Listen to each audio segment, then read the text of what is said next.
अभी शादी हुई नहीं और मुन्ना का नाम पहले से, ऐसा तो नहीं होता। भागवत जी अभी प्रकट नहीं हुई और भागवत जी का महात्मा पहले से गाया जाने लगा, ये का इसका अर्थ क्या है?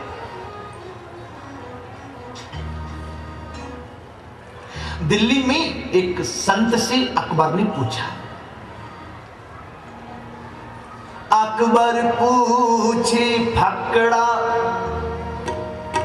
ये तीन बात अड़ी,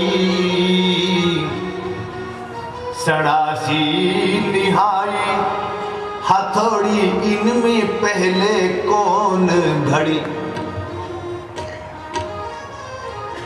अकबर ने फक्कड़ से पूछा, फक्कड़ जानते?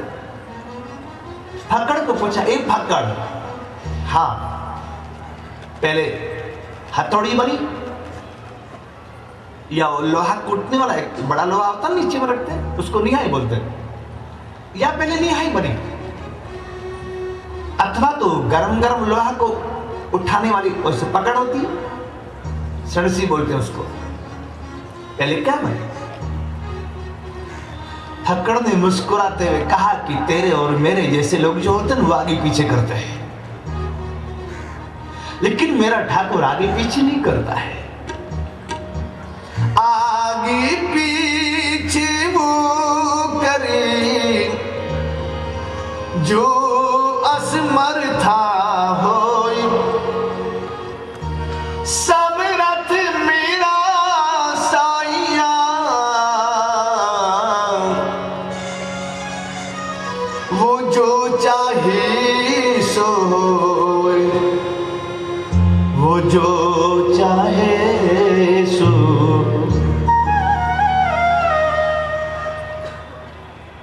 मेरा ठाकुर सर्वसमर्थ है, वो जो चाहे उसका संकल्प होवे तो एक साथ सब कुछ हो जाता है, वो आगे पीछे नहीं करता। और जितने 17 पुराण हैं वे मंत्रिमंडल है, लेकिन श्रीमद् भागवत जी वो मंत्रिमंडल नहीं है, वो महापुराण है, अर्थात चक्रवर्ती नरेंद्र है। जैसे राजा धीराज महाराज चक्रवर्ती नरेंद्र जब आते हैं तो मंत्रिमंडल पहले से बैठा होता है, लेकिन महाराजा धीराज चक्रवर्ती नरेंद्र को देखते ही संपूर्ण मंत्रिमंडल चक्रवर्ती राजा का यश गाता है। ऐसी संपूर्ण पुराणों ने और इतिहास ने श्रीमद् भागवत जी का महात्म्य गाया है, यश गाया है।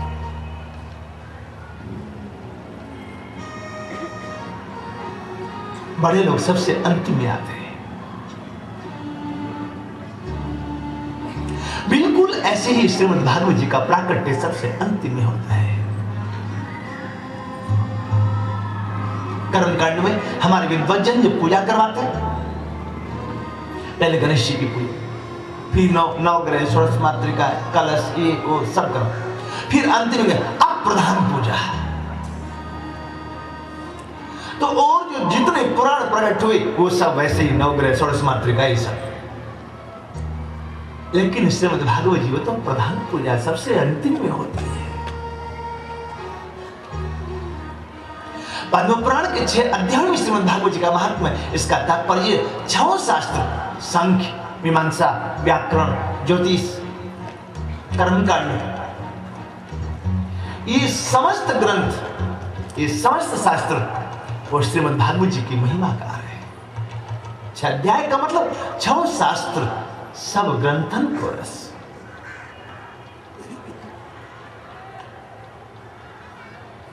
ये 6 अध्याय का अर्थ है। श्रीमद् भागवत जी का महात्मा प्रारंभ करें उसके पहले भगवान को प्रणाम किया है। हम सवेरे उठें तो उठती पहले भगवान को प्रणाम करके प्रार्थना करें, लगता हूं तब काम में करके तुम्हें प्रणाम, करके तुम्हें प्रणाम। पहले भगवान को प्रणाम करके तब हम उनकी सेवा में लगे। हनुमान जी लंका में जहां जहां जब कदम बढ़ाया तो पहले भगवान को स्मरण करके उनको प्रणाम करके तब चले। मसक समान रूप कपिधरी, लंकेउ चले सुमिर नरहरि, प्रविश नगर की ये सब काजा, हृदय राखी कौशलपुर राजा।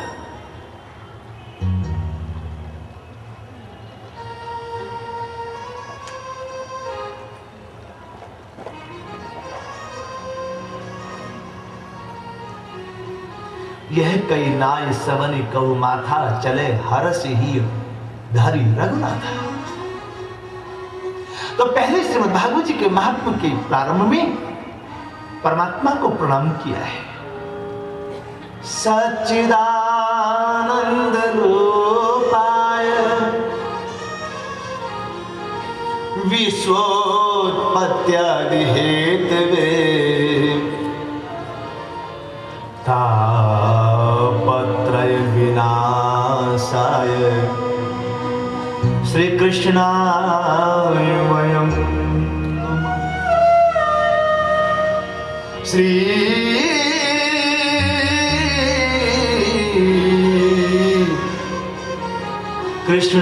कृष्णाय वयं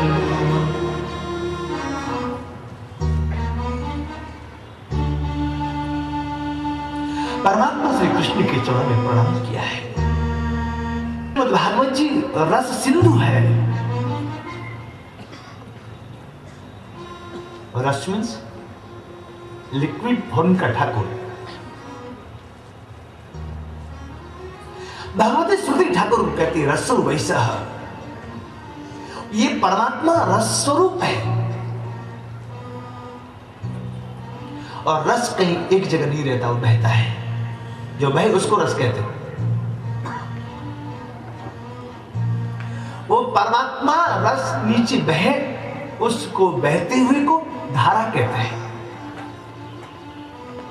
परमात्मा की ओर से जीव की ओर आवे उसको धारा कहते हैं, और जीव को पकड़ के ठाकुर की ओर ले जाए उसको राधा कहते हैं।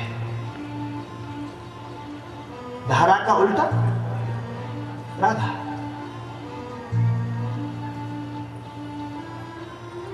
श्रीमद् भागवत रस सिंधु है, लेकिन लिक्विड चीज देनी होवे ना तो पहले उसके लिए पात्र देना पड़ता है, बर्तन देना पड़ता है।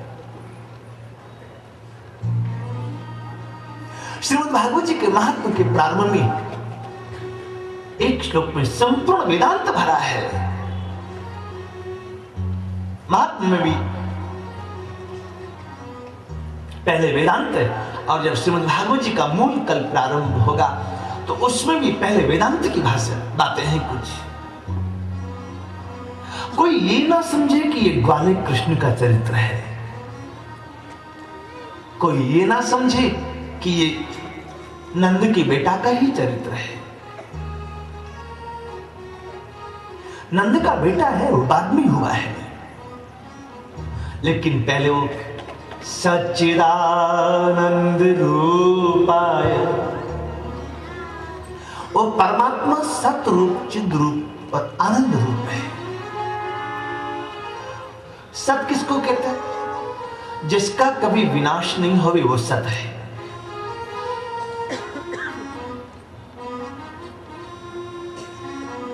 सिख परंपरा में जो मूल मंत्र है सतनाम वाहे गुरु,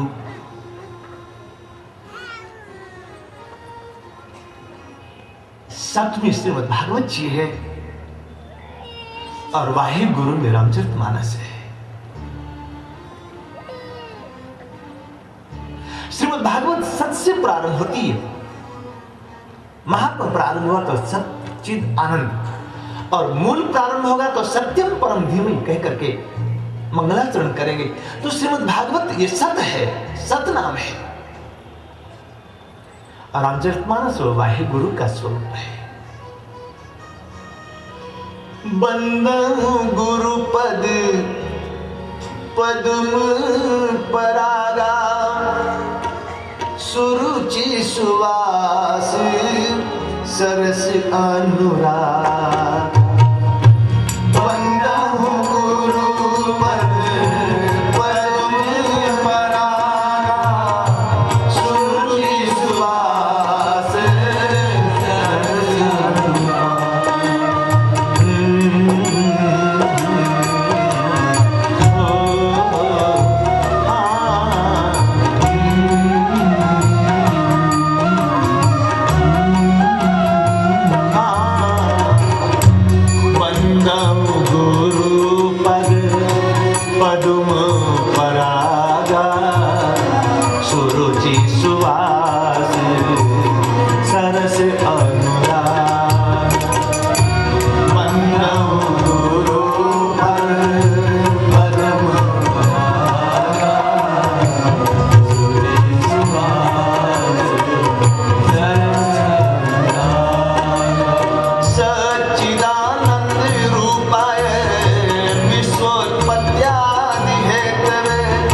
परमात्मा सत स्वरूप है। गीता में ठाकुर ने कहा सत किसको कहते हैं? ना सतो विद्यते भाव, ना भाव विद्यते सत। सत उसको कहते हैं जिसका कभी विनाश नहीं होता है, असत उसको कहते हैं जो एक जैसा नहीं रहता है। सत मात्र केवल परमात्मा है, दुनिया में और कोई सत नहीं।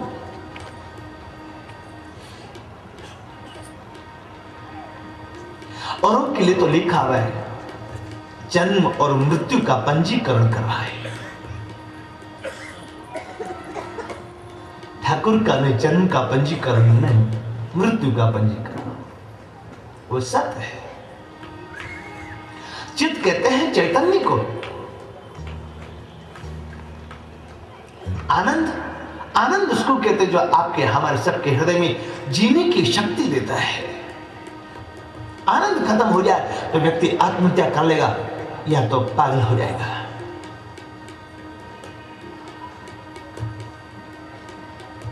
सच्चिदानंद केवल परमात्मा, हम भी हैं, आप और हम भी हैं।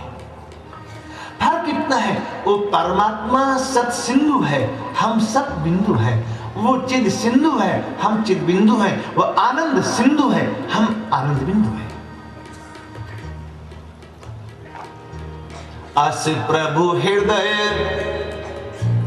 अछत अविकारी, फिर भी सकल जीव जग दीन दुखारी।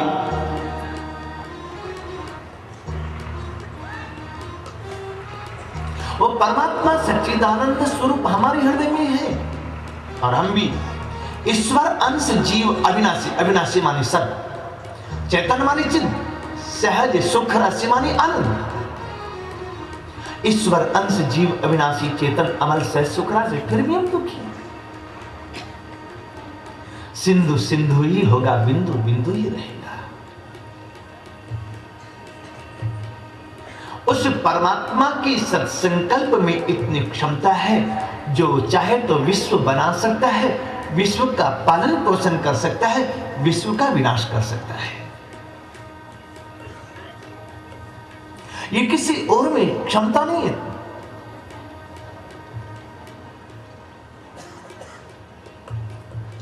तीन प्रकार के ताप होते हैं, दैहिक, दैविक, भौतिक। ये तीन प्रकार के तापों का विनाश मात्र केवल परमात्मा की कृपा से संभव है। नाश और विनाश में मेरे गुरुदेव एक उदाहरण बताते हैं। आंगन में दूब लगी हुई है, दूब गणेश जी को चढ़ती घास।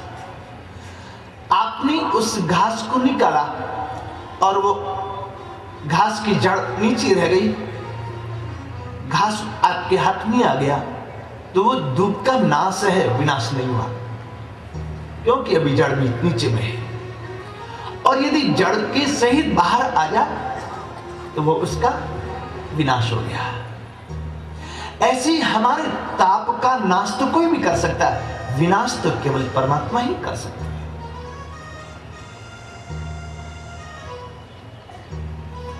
शहर में एक सेठ जी को अपना घर बेचना था। उन्हें आउट ऑफ सिटी कहीं घर बनाना था। लड़कों ने कहा कि गली में गाड़ी नहीं आती है, ये गली में रहते हो बहुत बरस हो गया, चलो ना कहीं बाहर रहेंगे।